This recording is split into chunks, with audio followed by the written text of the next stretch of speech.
வீடியோல வந்து பாத்தீங்கன்னா பஜாஜ் ஃபின்சர் இஎம்ஐ கார்டுக்கு ஆன்லைன்ல எப்படி நம்ம அப்ளை பண்றது அப்படிங்கிற ஃபுல் ப்ராசஸ் டீடைல தான் பார்க்க போறோம். ஃபர்ஸ்ட் கீழே கொடுத்திருக்க லிங்க் வந்து கிளிக் பண்ணிக்கோங்க. கிளிக் பண்ணதுமே உங்களுக்கு இன்டர்ஃபேஸ் வந்து இப்படி தான் ஓபன் ஆகும். இதுல ஃபர்ஸ்ட் வந்து பாத்தீங்கன்னா உங்களோட மொபைல் நம்பரை வந்து என்டர் பண்ணிட்டு கெட் இன்ஸ்டன்ட் அப்ரூவல் அப்படிங்கிற இந்த ஆப்ஷனை வந்து கிளிக் பண்ணிக்கோங்க.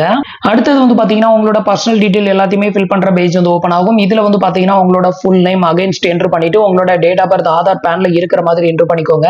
அடுத்தது உங்களோட பேன் கார்டு நம்பர் என்டர் பண்ணிட்டு உங்களோட கரண்ட் அட்ரஸோட பின்கோடு என்டர் பண்ணீங்கன்னா ஆட்டோமேட்டிக்கா சிட்டி வந்து உங்களுக்கு எடுத்துக்கும்.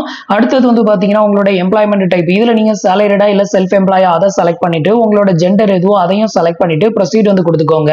இதுக்கப்புறம் ஃபைனலா வந்து பாத்தீங்கன்னா உங்களுக்கு எலிஜிபிலிட்டி இருக்கும் பட்சத்துல இது மாதிரி உங்களுக்கான கார்டு லிமிட் வந்து ஷோ பண்ணுவாங்க. இருக்குது இதை வந்து செக் பண்ணிட்டு ப்ரொசீட் ஃபார் வெரிஃபிகேஷன் அப்படிங்கறத செலக்ட் பண்ணிருங்க. இப்போ நம்மளுக்கான KYC வந்து கம்ப்ளீட் பண்ணணும். இதுல ஒரு டிக் பாக்ஸ் ஒன்று கொடுத்திருக்காங்க. அதை டிக் பண்ணி விட்டுட்டு கண்டினியூ வித் டிஜிலாக்கர் அப்படிங்கறத கிளிக் பண்ணிருங்க. உங்களோட ஆதார் கார்டு 12 டிஜிட் நம்பரை வந்து என்டர் பண்ணி நெக்ஸ்ட் வந்து கொடுத்துக்கோங்க. இப்போ உங்களோட ஆதார் ரெஜிஸ்டர் மொபைல் நம்பருக்கு ஒரு ஒன் டைம் பாஸ்வேர்ட் சென்ட் பண்ணுவாங்க. அந்த ஒன் டைம் பாஸ்வேர்டை என்டர் பண்ணி சப்மிட் வந்து கொடுத்துக்கோங்க.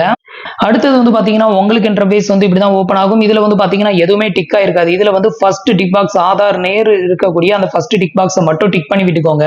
டிக் பண்ணி விட்டுட்டு அலோ அப்படிங்கிற ஆப்ஷனை வந்து கிளிக் பண்ணிருங்க. இப்போ ஃபைனலா வந்து பாத்தீங்கன்னா நம்மளோட டீடைல் எல்லாம் ஃபெட்ச் ஆகி சக்சஸ்ஃபுல்னு வந்துருச்சு. இதுக்கப்புறம் வந்து பாத்தீங்கன்னா நம்மளுக்கான KYC வந்து கம்ப்ளீட்டட் ஆயிருச்சு. இப்போ நம்மளோட ஆதார் கார்டுல இருக்கக்கூடிய அட்ரஸ் வந்து இங்க வந்து உங்களுக்கு வந்து ஷோ பண்ணுவாங்க. சோ இதுதான் உங்களோட கரண்ட் கம்யூனிகேஷன் அட்ரஸ் அப்படின்னு வந்து கேட்டிருப்பாங்க. இந்த அட்ரஸ் தான் உங்களோட கரண்ட் அட்ரஸ் அப்படின்னா டைரக்டா செலக்ட் பண்ணிட்டு கன்ஃபார்ம் அட்ரஸ் வந்து கொடுத்துருங்க. இப்போ வந்து பாத்தீங்கன்னா KYC வெரிஃபிகேஷன் சக்சஸ்ஃபுல் அப்படின்னு வந்துருச்சு. இப்போ எக்ஸாம்பிளுக்கு நான் பான்ஸ் நேமை செலக்ட் பண்ணிட்டு கீழே வந்து பாத்தீங்கன்னா பான்ஸ் நேமை வந்து என்டர் பண்ணிருக்கேன். என்டர் பண்ணிட்டு ப்ரொசீட் வந்து கொடுக்குறேன்.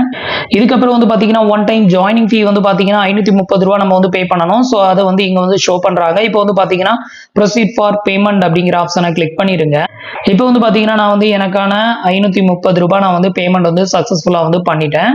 இப்போ நம்ம வந்து பேமெண்ட் வந்து பண்ணதுமே வந்து பாத்தீங்கன்னா உங்களுக்கான கார்டு டீடைல் எல்லாமே இங்க வந்து ஷோ பண்ணிடுவாங்க. இதுல உங்களோட கார்டு நம்பரை வந்து பார்க்கலாம். நிறைய பேர் வந்து பாத்தீங்கன்னா பிசிக்கல் கார்டு கிடைக்குமா அப்படின்னு கேக்குறீங்க.